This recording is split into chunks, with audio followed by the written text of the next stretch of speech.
ভেবে দেখুন তো, আপনি নিজের দেশেই আর নিরাপদ নন। আপনার পরিচয়টাই আজ আপনার সবচেয়ে বড় অপরাধ। হ্যাঁ, আমি কোনো গল্প বলছি না। আজ বিশ্বজুড়ে হিন্দুদের অস্তিত্ব ঠিক এই চরম সংকটের মুখে। দশকের পর দশক ধরে বিশ্ব মিডিয়া যে সত্যকে সুকৌশলে এড়িয়ে যাচ্ছে, তা আসলে কোনো সাধারণ হিংসা নয়। এটি একটি সুপরিকল্পিত নীরব গণহত্যা। ঘরবাড়ি ছাড়া করা, জোরপূর্বক ধর্মান্তর আর উৎসবের দিনে মন্দির গুড়িয়ে দেওয়া আজ প্রাতিষ্ঠানিক নিয়ম হয়ে দাঁড়িয়েছে। আর এই ভয়ঙ্কর ট্র্যাজেডির সবথেকে বড় প্রমাণ মিলল 2026 সালের 14 তারিখ থেকে 20 তারিখ, এই একটা সপ্তাহে।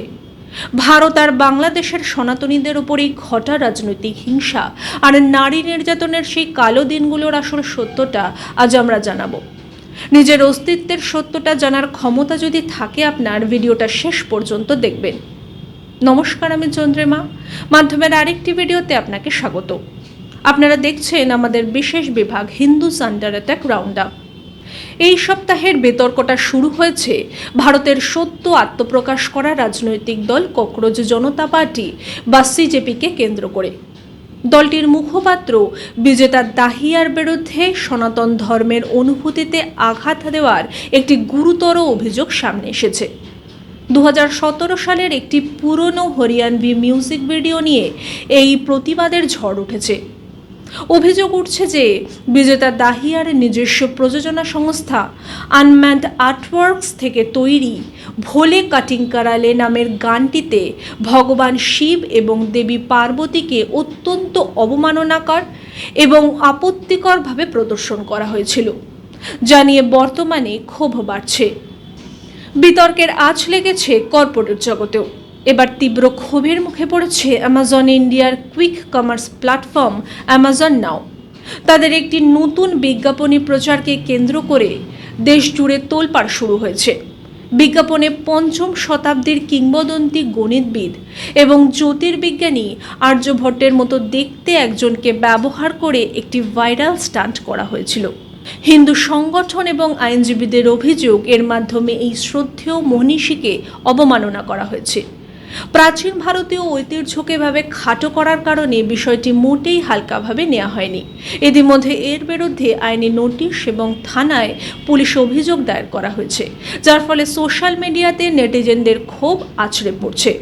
কর্ণাটকের দাভানাগেরে জেলার হরিহরে একটি জনসভায় ভগবান শ্রীরাম, হিন্দু গ্রন্থ এবং ঐতিহ্য নিয়ে আপত্তিকর মন্তব্য করায় লেখক অধ্যাপক কে.এস. ভগবানের বিরুদ্ধে আইনি ব্যবস্থার দাবি নিয়েছে হিন্দু জনজাগৃতি সমিতি।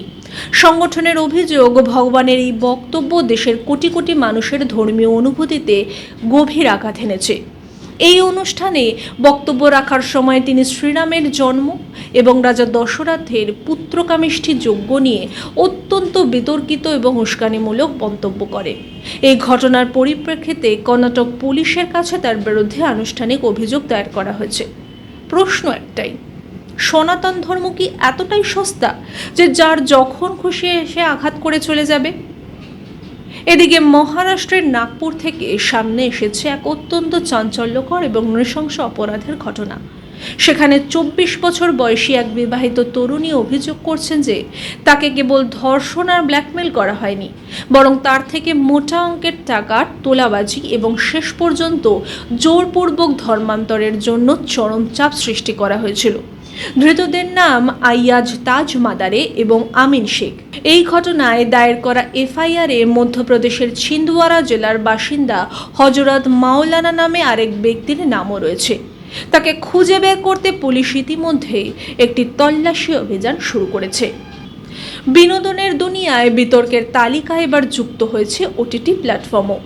অ্যামাজন প্রাইম ভিডিওতে সদ্য মুক্তি পাওয়া রাখ নামের একটি ওয়েব সিরিজকে কেন্দ্র করে তীব্র বিতর্কের সৃষ্টি হয়েছে।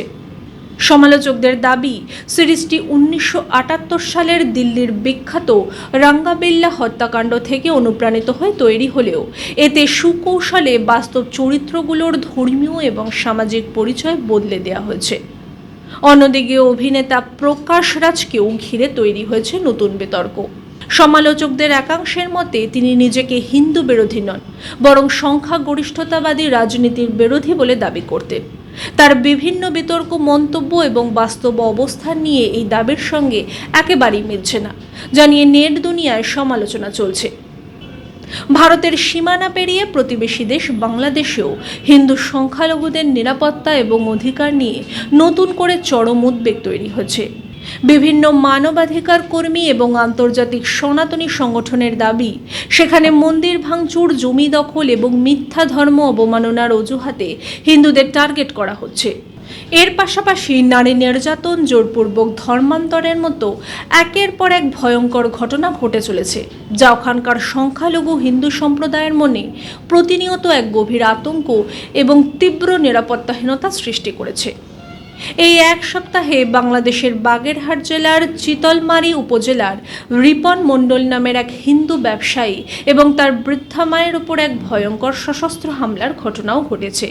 স্থানীয় সূত্রে জানা গেছে, দিনের আলোতেই প্রায় 15 থেকে 20 জনের একটি দল হঠাৎ করেই তার ব্যবসা প্রতিষ্ঠানে চড়াও হয়ে এই তাণ্ডব চালায়, যার জেরে অন্তত 4 জন গুরুতর জখম হয়েছে এবং বর্তমানে রিপন মণ্ডল আশঙ্কাজনক অবস্থায় হাসপাতালে চিকিৎসাধীন। অন্যদিকে গাইবান্ধার পলাশবাড়ী উপজেলার মধ্য রামচন্দ্রপুরের শ্রী শ্রী রাধা গোবিন্দ এবং কালী মন্দিরে এক অদ্ভুত পরিস্থিতি তৈরি হয়েছে। সেখানে দেশের সম্ভাব্য বৃহত্তর ভগবান শ্রী রামচন্দ্রের মূর্তি নির্মাণের কাজ চলছিল, কিন্তু এক অজ্ঞাত চাপের মুখে পড়ে মন্দির কর্তৃপক্ষ আচমকা সেই নির্মাণ কার্য অনির্দিষ্টকালের জন্য স্থগিত রাখার নির্দেশ দিয়েছে। ভাবুন একবার, নিজের উপাসনা করার অধিকারটুকু আজ কেড়ে নেওয়া হচ্ছে। বিজেতা দাহিয়া থেকে শুরু করে আর্যভট্টের অপমান, নাগপুরের ধর্মান্তরের চাপ থেকে ওপারে বাংলার রিপন মণ্ডলের রক্ত। 2026 সালের জুনের এই একটা সপ্তাহ প্রমাণ করে দিয়েছে যে সনাতনীদের অস্তিত্ব আজ কতটা গভীর সংকটে। আপনি যদি আজ চুপ থাকেন, তবে কাল এই বিপর্যয় আপনার দরজাতেও কড়া নাড়তে পারে। এই সত্য ভিডিওটি সবার কাছে পৌঁছে দিন। এখন এই ভিডিওটি শেয়ার করুন এবং কমেন্ট সেকশনে আপনার নিজস্ব মতামত জানান। এই লড়াইয়ে সামিল হতে চ্যানেলটিকে সাবস্ক্রাইব করুন। মনে রাখবেন, আপনার একটি শেয়ার হয়তো ঘুমন্ত সমাজকে জাগিয়ে তুলতে পারে। জয়তু সনাতন ধর্ম। আজ এ পর্যন্তই, দেখা হবে পরের ভিডিওতে। ততক্ষণ পর্যন্ত সঙ্গে থাকুন, দেখতে থাকুন মাধ্যম।